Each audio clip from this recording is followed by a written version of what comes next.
नमस्कार, आम्ही भोजन स्नेही या रेसिपी चॅनेलवर आपल्या सगळ्यांचे स्वागत आहे. तुम्ही यापूर्वी शेंगदाण्याची चटणी खाल्ली असेल, तिळाची, कारळ्याची, जवसाची, खोबऱ्याची, पण आज आपण 2 ते 3 महिने टिकणारी कढीपत्त्याची चटणी करतोय. जेवणाची लज्जत वाढवणाऱ्या, ब्लड शुगर नियंत्रण करणारी, केसांचे आरोग्य उत्तम ठेवणारी अशी ही कढीपत्त्याची बहुगुणी चटणी आमच्या गावातील महिलांनी बचत गटांच्या स्टॉलवर सर्वात जास्त प्रमाणात विकलेला पदार्थ म्हणजे कढीपत्त्याची चटणी. चला पाहूया कशी बनते कढीपत्त्याची चटणी. वेळ न घालवता पाहूया कढीपत्ता. ही चटणी अशीच जर आपण हवाबंद डब्यात ठेवली तर 2 महिने सहज टिकते. 2 वाटी कढीपत्ता, 1 वाटी खोबरं, अर्धी वाटी उडदाची डाळ, पाव वाटी शेंगदाणे, पाव वाटी फुटाणे डाळ, 10 ते 12 लसणीच्या पाकळ्या, जिरं 1 चमचा, 2 चमचे तीळ, लाल तिखट 2 चमचे, मीठ 1 चमचा किंवा अर्धा चमचा. इथं मी चिंचेच्या बिया घेतलेल्या आहेत, बुटुके म्हणतात याला. तुम्ही इथं आमचूर पावडर वापरलीत तरी चालेल. मी चिंचेच्या बिया वापरल्यात. आणि तेल 3 चमचे. हे साहित्य वापरून आपण बनवणार आहोत कढीपत्त्याची खमंग चटणी. हा आहे आमच्या शेतातून आणलेला कढीपत्ता. त्या कढीपत्त्याला स्वच्छ धुवून वाळवून मी असं पानं काढून घेतलेली आहेत. अशा पद्धतीने कढीपत्त्याची पानं काढून मी अशी 2 वाटी पाने घेतलेली आहेत. सुरुवातीला तेल न घालता कढई गरम झाल्यानंतर मी खोबरं लाल होईपर्यंत परतून घेणार आहे. खोबरं परतताना तेल घालायचं नाही आणि मस्त लाल कलर येईपर्यंत खोबरं परतून घ्यायचं. खोबऱ्यात तेल का घालायचं नाही, कारण ऑलरेडी खोबऱ्यामध्ये तेल असतंच. खोबरं असं लाल होईपर्यंत मंद आचेवर भाजून घ्यायचं. खोबरं खमंग का भाजून घ्यायचं, कारण जी चटणी आहे ती खूप दिवस टिकावी म्हणून. खोबरं व्यवस्थित भाजलं की ते काढून घेणार आहोत आपण. खोबरं भाजून झाले, बिना तेल घालतात आपण तीळ पण अशाच पद्धतीने भाजून घेणार आहोत. तीळ व्यवस्थित खमंग भाजायचे. हे बघा, जोपर्यंत त्यांचा तडतड आवाज येत नाही तोपर्यंत भाजायचे. तेलाचा वापर करायचा नाही. व्यवस्थित भाजले तीळ. हे पण आपण काढून. तापलेल्या कढईमध्ये आपण 1 चमचा तेल घालून घेणार आहोत.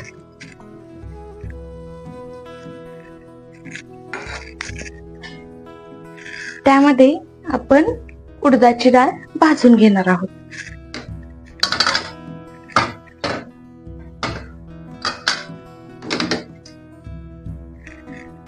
तेल गरम झाले की त्यामध्ये आपण उडदाची डाळ भाजून घेणार आहोत.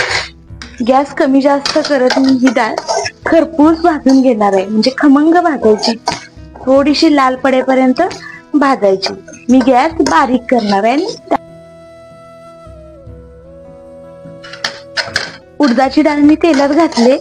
ही उडदाची डाळ व्यवस्थित मी काय करणार आहे, अशा पद्धतीनं भाजून घेणार आहे.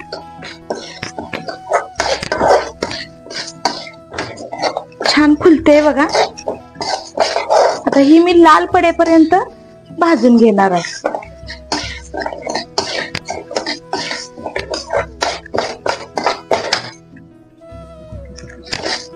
उडदाची डाळ भाजत आले. उडदाची डाळ भाजत आले हे समजायला त्याचा लाल रंगच पाहावा लागतो असं काही नाही. त्याचा खमंग सुवास सुटतोय आणि उडदाचा वास खूप छान येतो. मला खूप आवडते उडदाच्या डाळीचा वास. छान वास पण सुटलाय. आता ही डाळ आपण काढून घेणार आहोत. उडदाची डाळ काढून घेतलेल्या तेलामध्ये आपण हे डाळवं भाजून घेणार आहे. डाळवं किंवा याला फुटाणे डाळ म्हणले तरी चालेल. ती भाजून घेणार आहे म्हणजे त्याला काही करपेपर्यंत किंवा खरपूस भाजायची गरज नाही. त्याला फक्त 1-2 मिनिटं असं परतून घेतलं तरी चालेल. फक्त त्याचा कच्चापणा जाण्यासाठी. नाहीतर ऑलरेडी ती डाळ काय असते, फुटाणे डाळ म्हणतो आपण त्याला, ती भाजलेली असते. त्यामध्ये थोडस तेल सोडले आणि आता मी शेंगदाणे भाजून घेणार. शेंगदाणे मंद आचेवर व्यवस्थित लाल होईपर्यंत परतून घ्यायचे. हे बघा, शेंगदाणे असे लाल होईपर्यंत, तडतड भाजेपर्यंत परतून घ्यायचे. आणि आता ते पण काढून घेणार आहोत आपण. मी 1 चमचा तेल सोडून घेतले. आता यामध्ये आपण तेल टाकलं की ही कढीपत्त्याची पानं भाजून घेणार. लसूण ऑप्शनल आहे, घातला तरी चालतो, नाही घातला तरी चालतो, पण घातल्यामुळे एक खमंगपणा त्याला येतो. बघा, थोडासा लाल झालेला दिसतोय. आता मी हा लसूण काढून घेते. मी 1 चमचा तेल सोडून घेतले. आता यामध्ये आपण तेल टाकलं की ही कढीपत्त्याची पानं भाजण्यासाठी मला 5 मिनिटं वेळ लागला. मी गॅसची फ्लेम कमी जास्त करत ही भाजून घेतली. आता ही भाजली ते कसं ओळखायचं, एक पान घ्यायचं आणि ते असं चुरतंय काय बघायचं, व्यवस्थित चुरतंय. हे असं चुरतंय म्हणजे आपलं पान काय झालंय, भाजलंय. तर आता काय करणार आहे, मी गॅस बंद करून कढीपत्ता थंड होण्यासाठी काढून घेणार आहे. सुरुवातीला भाजून घेतलेली डाळ व लसूण, जिरं हे सगळं साहित्य मी 5 मिनिटांसाठी थंड करून घेतले आणि आता ते आपण मिक्सरला फिरवून घेणार आहोत. हे सगळं साहित्य मी मिक्सरच्या भांड्यातून वाटून घेणार आहे.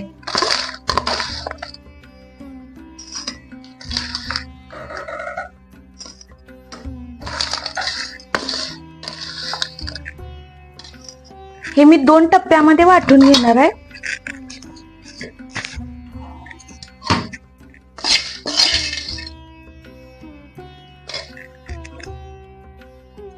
सुरुवातीच्या भांड्यामध्ये मी थोडा कढीपत्ता घालणार आहे आणि नंतरच्या भांड्यामध्ये मी थोडा कढीपत्ता घालणार आहे. मी हे 2 टप्प्यामध्ये वाटून घेणार आहे. हे आपण असं 2 बॅच मध्ये वाटून घेतलंय. आता आपण यामध्ये काय करणार आहे, सुरुवातीला अर्धा चमचा मीठ मिक्स करणार आहे आणि 2 चमचे लाल तिखट. तिखट तुमच्या आवडीनुसार कमी जास्त करू शकताय. आणि ह्या मी चिंचेच्या बिया किंवा बुटके घेतलेले आहेत. या जागेला तुम्ही आमचूर पावडर, चाट मसाला जरी वापरला तरी चालेल. आता हे आपण सगळं एकत्र करून पुन्हा एकदा मिक्सर मधून फिरवून घेणार आहे. हे आता आपण दोन्ही मिक्स करून पुन्हा एकदा मिक्सर मधून फिरवून घेणार आहोत. अशा पद्धतीने मी पुन्हा एकदा एकजीव करून फिरवून घेतलंय. आता हे काय करायचं, अशा पसरट ताटामध्ये काढायचं आणि एक 5 मिनिटं थंड होऊ द्यायचं. असं ताटामध्ये पसरून घ्यायचं आणि थंड होईपर्यंत ठेवायचं. थंड झाल्यानंतर तुम्ही काचेच्या बरणीत, डब्यामध्ये स्टोअर करू शकताय. सगळ्या चटणी प्रकारांमध्ये माझ्या मुलाचा आवडता चटणी प्रकार आहे हा. याच्यामध्ये चिंचेची चव वेगळीच उतरलेली असते. आपण उडीद डाळ भाजून घालतो त्याची चव वेगळीच उतरलेली असते आणि कढीपत्त्याचा स्वाद तर अप्रतिम लागतोय.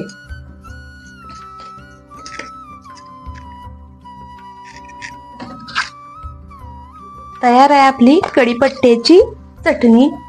तर ही कढीपत्त्याची चटणी खायची कशी, दही घ्यायचं, दह्यामध्ये कढीपत्त्याची चटणी मिक्स करायची आणि भाकरी बरोबर खायची, अप्रतिम लागत्या. आमच्या घरात आम्ही मुलांना सॉसचं प्रमाण कमीच देतो.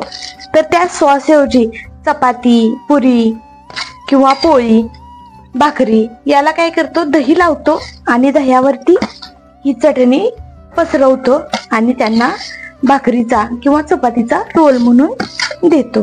अशा पद्धतीने तुम्ही करा, खा. कशी झाली चटणी ते आम्हाला कळवा आणि अशाच छान छान रेसिपीसाठी आमच्या चॅनेलला सबस्क्राईब करा. धन्यवाद.